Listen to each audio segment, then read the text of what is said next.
ಸುತ್ತಮುತ್ತ ಮರ್ಡರ್ ಮಾಡಿ ಹೆಣಗಳನ್ನ ಹೂತಿದ್ರು, ಅದೆಲ್ಲ ಚಿನ್ನಯ್ಯನಿಗೆ ಗೊತ್ತಿತ್ತು ಇಲ್ಲ ಅಂತ ಹೇಳಿನೇ ಚಿನ್ನಯ್ಯನೇ ಈ ಜಾಗಗಳೆಲ್ಲ ನಾನೇ ಹೂತಿಟ್ಟಿದ್ದು ಅಂತ ಜಾಗ ತೋರಿಸಿದ್ರಲ್ಲ, ಒಂದು 13 ಜಾಗ. ಅದೇ ಮೇಡಮ್, ಅಲ್ಲೆಲ್ಲ ಹೆಣ ಅದು ನಮ್ಮ ಯಜಮಾನ್ರ ತೋರಿಸಿಲ್ಲವಂತೆ ಮೇಡಮ್.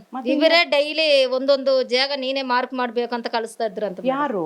ಅದೇ ಇವಾಗ ನಾನು ಸೇದಿನಲ್ಲಿ ಸೆಲ್ಲಿನಲ್ಲೆಲ್ಲ ನೋಡುವಾಗ್ಲೇ ನನಗೆ ಗೊತ್ತಾಯ್ತು ಮೇಡಮ್. ಯಾರು ಹೇಳ್ತಾ ಇದ್ರಂತೆ ಅದೆಲ್ಲ? ಅದೇ ಗಿರೀಶ್ ಮಠನ ತಿಮ್ಮಾರೆಡ್ಡಿ, ಕುಸುಮಾವತಿ ಮಠ, ಇವರು ಕುಸುಮಾವತಿ ಅವರು ತಮ್ಮ ಬಿಟ್ಟಾಲ ಎಲ್ಲಾರು ಅವ್ರ ಮನೇಲೇ ಇರೋದಂತ ಮೇಡಮ್. ಯಾವಾಗ್ಲೂ ಅವ್ರ ಮನೇಲೇ ಇರೋದಂತೆ. ಒಂದು ಲೇಡಿ ಹೋಗಿದ್ರು, ಹೋಗುವಾಗ ಅವ್ರು ಬಂದು ಹೇಳ್ತಾ ಇದ್ರು ನನ್ನ ಹತ್ರ, ಹಿಂಗೆ ಇದ್ದಾರ. ಅಂದ್ರೆ ಆ ಜಾಗ ಎಲ್ಲ ಯಾರು ಇದೇ ಜಾಗ ತೋರ್ಸು ಅಂತ ಯಾರು ಹೇಳ್ಕೊಡ್ತಾ ಅದೇ ಇದ್ರಂತೆ? ಇನ್ನೊಂದು ಯಾರೋ ಕ್ಯಾಮ್ರಾಮ್ಯಾನ್ ಯಾರೋ ಒಂದು ಹುಡುಗ ಮೇಲ್ಗಡೆ ಹೋಗಿ ಕಾಡಲ್ಲಿ ಒಂದ್ ಏನ ಉಂಟು, ನೀನು ಹೋಗು ಚಿನ್ನ, ಇವತ್ತು ಹೋಗು ಚಿನ್ನ ಅಂತ ಹೇಳ್ತಾ ಇದ್ದ ಅಂತ ಮೊಬೈಲ್ ಎಲ್ಲ ಬರ್ತಾ ಇತ್ತಲ್ಲ ಮೇಡಮ್.